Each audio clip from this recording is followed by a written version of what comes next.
I never really believed in God. I mean, I knew there was some power, but I never truly understood who he was, what he could do, or how he could change a person's life. I thought faith was for people who were weak, people who didn't know how to fight their own battles. But then something happened in my life, something that broke me completely. And after that, I couldn't stop worshiping him. My name is Grace. I'm just an ordinary woman, someone who wanted a simple, happy life. I had a boyfriend, the love of my life. We had been together for many years. We had dreams to get married, build a family, live a peaceful life. He was my world, and I thought we were meant to be. After years of being together, we finally got married. It was a dream come true. We were both focused on our careers, on building our future. Everything was perfect, until one day we decided that maybe it was time to grow our family, to have a baby. At first we were excited. We thought it would be easy, but months passed and nothing happened. Then a year passed, and still nothing. We visited doctors, tried every treatment, took every piece of advice, but every single test came back the same. Everything was fine, they said, but deep down I knew something wasn't right. 5 long years of waiting, hoping and praying, and yet no baby. And then, finally, one day it happened. I was pregnant. It was the happiest moment of our lives. I remember running to my husband, crying with joy. He lifted me up and said, "God finally listened to us." Our families were overjoyed. My parents, his parents, everyone was celebrating. They treated me like a queen. They wouldn't let me do anything. They'd bring me food, gifts, take care of me every second. It was like living inside a dream. We even did a maternity photo shoot. I still remember my husband talking to my belly, saying, "Our baby, we're waiting for you." Those were the most beautiful days of my life. And then, one morning, everything changed. The delivery was safe. I gave birth to a beautiful baby boy. He was healthy, crying loudly, and when I held him for the first time, I felt something divine. Our families were overjoyed, my parents, my in-laws, my husband. Everyone loved that little angel. For 7 months, everything was perfect. We watched him smile, laugh, play. He was our miracle. But then, something strange started happening. One morning, I noticed that he wasn't moving his hands or legs properly. He wasn't drinking milk the way he used to. His body movements had slowed down. At first, I thought maybe he was just tired or sleepy. But as days passed, things got worse. He stopped moving his arms completely. He wouldn't smile. He wouldn't respond. Fear consumed me. We rushed him to a pediatrician. The doctor checked him carefully and then looked at us with concern. He said words that broke me forever. "Your child has cerebral palsy." I didn't understand at first. He explained that it's a condition that affects a child's brain and movement, usually from birth. He said it happened during pregnancy. I remember everything inside me just collapsing.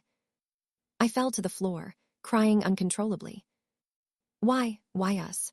Why this child, the one we waited years for? The doctor tried to calm me down, explaining treatment plans, physiotherapy, exercises. But nothing could heal the pain inside me. I blamed everyone, God, my husband, myself. I stopped praying. I stopped smiling. Every night I would cry quietly, holding my baby in my arms, wondering what sin I had committed to deserve this. But my husband, he never gave up. He stood beside me, holding my hand, telling me, "Our son is special. We'll fight for him." And so we did. Every single day became a battle. We took him to therapy, physiotherapy, speech therapy, occupational therapy. We spent hours helping him move, stretch, talk. It was painful to watch him cry during sessions, his tiny body trembling, but I knew it was the only way. He couldn't walk. He couldn't talk. He couldn't even eat properly. And yet, I saw hope in his eyes. His innocent little face would look at me as if to say, "Don't give up on me, Mama." And somehow, that gave me strength. Years passed. He turned 3, but he still couldn't walk or talk properly. But we kept trying. Every single day, without fail, I would hold his hands and try to make him walk.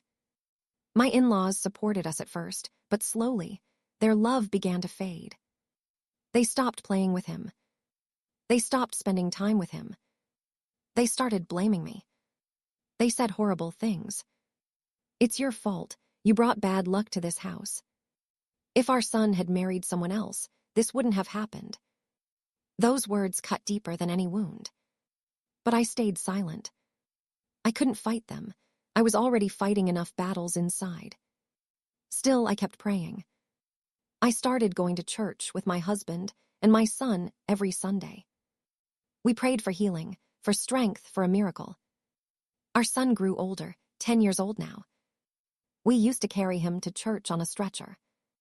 People would look at us with sympathy, but we didn't care. We were there for one reason, to pray. My son was not weak. He was a fighter. He endured everything with courage, pain, therapy, tears, and still he smiled. That day, like every Sunday, we went to church. We prayed, we met the Father, and he prayed for our family too.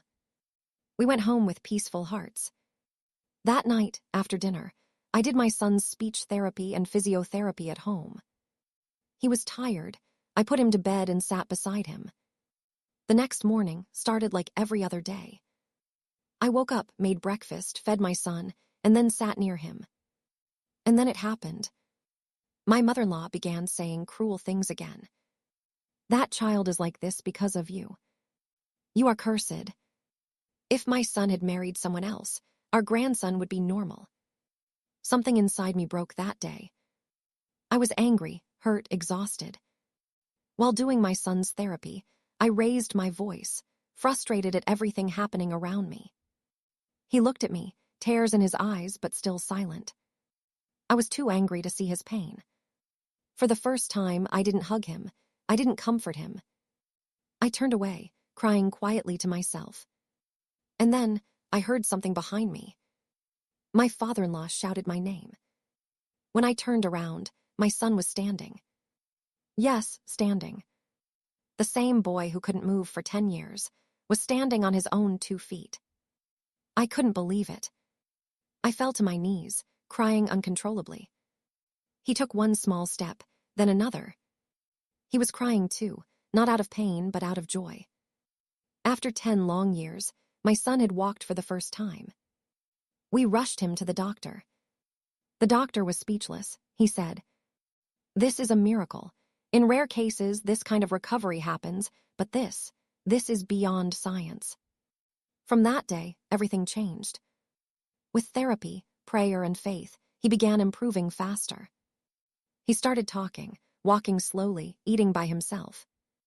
Years later, my boy is completely healthy. He goes to college now.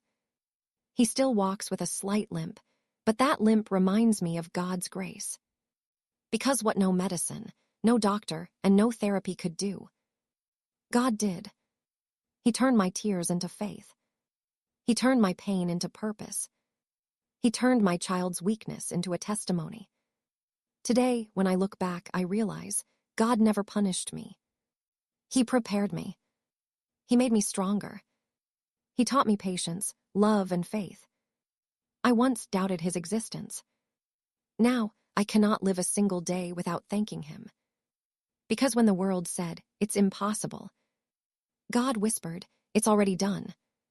If you believe that miracles still happen, type Amen in the comments. Because I have seen one with my own eyes. And I'll never stop telling the world. God is real. He still heals. He still saves. My boy, he was bullied. Not because of what he did, but because of what his father once did back in high school. The same cruel cycle came back to hurt him. And when he got injured, I broke inside. But then God stepped in. What happened next was something no one could ever imagine. Click now and see how God turned our pain into a miracle.